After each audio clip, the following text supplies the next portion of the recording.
student provided with unlabeled samples of three liquids. The three liquids are known to be hexane, a liquid alkane, hexene, a liquid alkene, and butanoic acid, a carboxylic acid in aqueous solution. Aqueous solutions of carboxylic acids contain hydrogens and undergo reactions typical of acids with indicators and carbonates.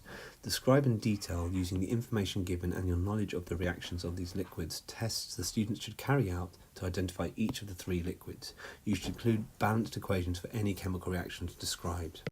So firstly, to identify butanoic acid, you need to, which is the carboxylic acid, you need to either use sodium carbonate or test with blue litmus.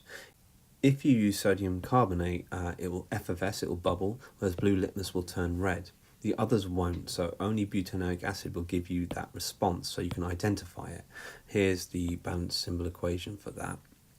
So you've got butanoic acid over here, and sodium carbonate over here, which gives you sodium butanoate, carbon dioxide, and water. This is one you'd have to learn. With alkanes and alkenes, you'd use the bromine water test, which you can see here. You'd add orange bromine water to each liquid, you'd shake, the alkene would stay the same, so you can see it would still be orange here, but the alkene decolorizes with hexene, because obviously that's the alkene.